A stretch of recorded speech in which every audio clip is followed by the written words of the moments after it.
हमारे देश के अंदर एक लॉबी है जो कि आए दिन पानी पी पी करके मोदी जी को कोसती है और कहती है कि मोदी जी के राज में तानाशाही का राज चल रहा है। मोदी जी किसी को बोलने नहीं दे रहे हैं। इनफैक्ट हमारे देश में जो विपक्ष है यानी कि पप्पू पार्टी, उस पप्पू पार्टी के कुछ चमचे जो है वो मुंह पर एक नकली सा ताला टांग करके घूमते हैं कि बताइए मोदी राज में लोगों की जबान पर ताला लगा दिया गया है, भयंकर वाली इमरजेंसी चल रही है, भयंकर वाली तानाशाही चल रही है। और इसी पार्टी यानी कि पप्पू पार्टी का जो आईटी सेल का मुखिया है यानी कि रेबिस कुमार, वो भी पीपड़ियां बजाता है कि बोल कि लब आजाद है तेरे, माना कि सरकार मीडिया को खरीद रही है, सबको खरीद रही है, लेकिन आप बोलो, आपको बोलना पड़ेगा। लेकिन यही रेबिस कुमार जो कि पीपड़ी बजाता है बोल कि लब आजाद है तेरे, लेकिन इसी रेबिस के मुंह से एक शब्द नहीं फूटता है अपने मालिक यानी केजरीवाल के खिलाफ। वो केजरीवाल जो कि आया था पॉलिटिक्स में एक आम आदमी का नकाब पहन करके कि हम तो एक आम आदमी है जी, हमें कुछ नहीं चाहिए जी, हम तो 2 कमरे के घर में रह लेंगे जी, ना सिक्योरिटी चाहिए ना कुछ भी चाहिए, लेकिन कैसे करोड़ों का शीश महल बनाता है। और फिर यही केजरीवाल जो कि दावा करके आया था, बड़े बड़े वादे करके आया था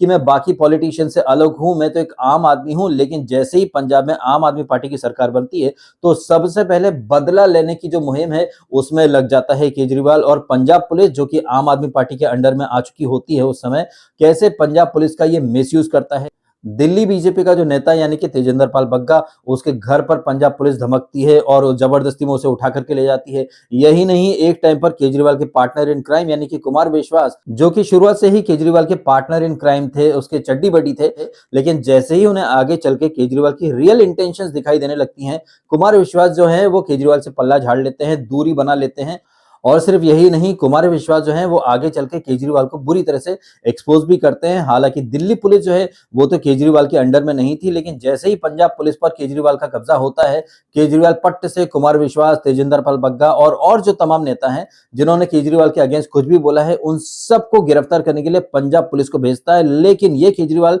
किसी को तानाशाह नहीं लगता है। लेकिन इस केजरीवाल के अगेंस्ट अगर कुछ भी एक्शन होता है तो दिल्ली में बैठे लोगों से लेकर के पाकिस्तान या फिर जर्मनी तक जो लोग हैं वो भर भर के मोदी जी को कोसते हैं, कहते हैं मोदी जी तानाशाह है, मोदी जी तानाशाह है। अब आयरनी देखिए कि ये लोग जो कि लूना पर चलते थे, लम्ब्रेटा पर चलते थे या फिर मारुति 800 में चलते थे, लेकिन मोदी जी को गाली दे दे करके इन सब के पास मर्सिडीज बीएमडब्ल्यू आ चुकी हैं। कहने को ये लोग भले ही खुद को निष्पक्ष बोलते हो, लेकिन हकीकत में यही लोग जो है वो कुछ और नहीं बल्कि कांग्रेस और आम आदमी पार्टी के आईटी सेल बनकर के काम करते हैं। दूसरों को बोलते हैं कि गोदी मीडिया है, दूसरों को बोलते हैं कि मोदी राज में तानाशाही चल रही है, किसी को बोलने नहीं दिया जा रहा है। लेकिन इन्हीं लोगों का बॉस यानी कि केजरीवाल जो कि ओपनली तानाशाही दिखाता है, पहले तेजिंदर पाल बग्गा के सामने, फिर कुमार विश्वास के सामने। और यही केजरीवाल जो है वो अब अपनी ही पार्टी का जो दूसरा नेता है राघव चड्ढा, उसके मुंह पर ताला जड़ चुका है। और आयरनी की बात देखिए, मजे की बात देखिए कि वो लोग जो कि आए दिन मोदी जी को डिक्टेटर बोलते हैं, लेकिन केजरीवाल की ये जो ओपन डिक्टेटरशिप है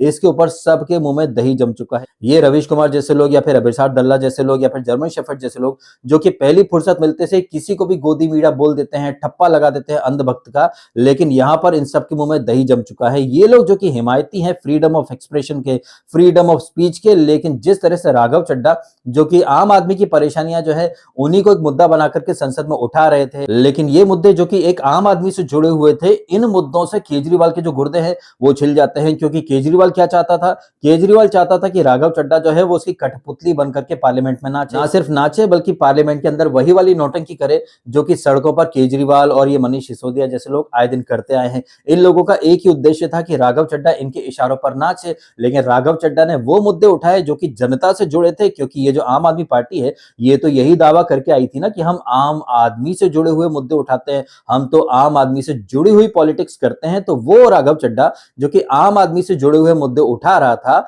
सडनली वही राघव चड्ढा जो है वो इनकी आंख में चुभने लगता है और आनन फानन में एक ऑर्डर पास कराया जाता है कि भैया राघव चड्ढा को पार्लियामेंट में यानी कि राज्यसभा में ना बोलने दिया जाए, इन्हें कोई भी अधिकार ना दिया जाए सवाल पूछने का। अब आप लोग खुद सोचिए, ठंडे दिमाग से सोचिए और आराम से इत्मीनान से सोच करके जवाब दीजिए, क्या मोदी जी ने आज तक किसी को कुछ करने से, बोलने से या अपने आप को एक्सप्रेस करने से रोका? जी नहीं, बिल्कुल नहीं रोका। इनफैक्ट वो लोग जो कि आए दिन मोदी जी को गालियां देते रहते हैं, उन लोगों की रोजी रोटी सिर्फ मोदी जी को गाली देकर ही चल रही है। मोदी जी ने किसी की जबान नहीं पकड़ी, किसी के मुंह पर एक ताला नहीं मारा, लेकिन केजरीवाल भाई वो इतना इतना बड़ा वाला गर्दुल्ला तानाशाह है कि उसे बर्दाश्त नहीं है कि उसकी पार्टी में कोई उसको पीछे छोड़ करके खुद आगे बढ़ जाए। जिस तरह से राघव चड्ढा सवाल कर रहे थे, जाहिर तौर पर वो काफी पॉपुलर हो रहे थे, लेकिन उनकी जो बढ़ती पॉपुलैरिटी है उससे इनसिक्योर हो गया केजरीवाल और फिर आनन फानन में एक तानाशाही भरा फैसला ले लिया जाता है कि राघव चड्ढा जो है इन्हें पार्लियामेंट में ना बोलने दिया जाए। और मजे की बात देखिए कि वो लोग जो कहते फिरते कि मोदी जी किसी को बोलने नहीं दे रहे हैं,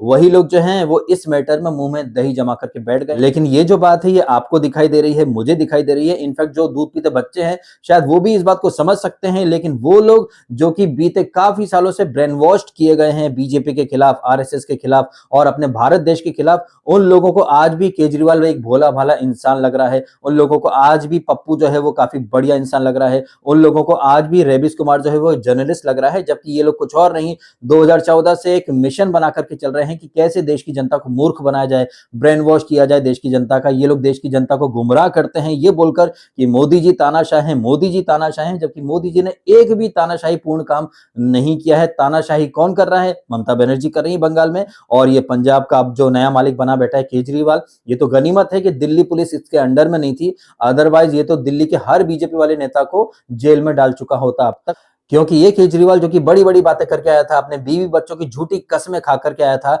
कि हम तो कोई घर नहीं लेंगे, गाड़ी नहीं लेंगे, सिक्योरिटी नहीं लेंगे, लेकिन पावर मिलते से ही कैसे केजरीवाल ने अपने असली रंग दिखाए, ये आपको टाइम के साथ दिख गया है। खैर, इन्हीं सारी बातों के साथ मैं अपनी बातें खत्म कर देता हूं। वीडियो अगर आपको अच्छा लगा है तो इसको लाइक जरूर कीजिएगा और उन तमाम लोगों तक शेयर अवश्य कीजिएगा जो कि मोदी जी को तो डिक्टेटर बोल देते हैं पहली फुर्सत में, लेकिन केजरी की, ममता की जो डिक्टेटरशिप है, ये डिक्टेटरशिप इन लोगों को दिखाई नहीं दे रही है। और रवीश कुमार का जो जर्नलिज्म है वो कितना अनबायस्ड है, वो कितना न्यूट्रल है, कितना इंडिपेंडेंट है, ये तो आप देख ही रहे हैं। जब केजरीवाल जेल से छूटता है तब तो पट से वीडियो बना देता है रवीश कुमार, लेकिन वही केजरीवाल जब तानाशाही दिखाता है, राघव चड्ढा के मुंह पर ताला मार देता है, तो रवीश कुमार के मुंह पर अपने आप ताला लग जाता है। खैर, ये रवीश कुमार जैसे जो लोग हैं ये क्या हैं, इनकी रियल मेंटेलिटी क्या है, इनकी रियल इंटेंशंस क्या हैं, इसके बारे में पहले भी आपको मैं बता चुका हूं, लेकिन आश्चर्य की बात है अब भी हमारे देश में ऐसे कई सारे लोग हैं जो रवीश कुमार की बातों में आ जाते हैं, जस्ट बिकॉज कि वो लोग खुद भी मोदी से और बीजेपी से नफरत करते हैं। और इस चक्कर में ये लोग कितनी बुरी तरह से ब्रेन वॉश्ड हो चुके हैं, कितनी बुरी तरह से इन लोगों को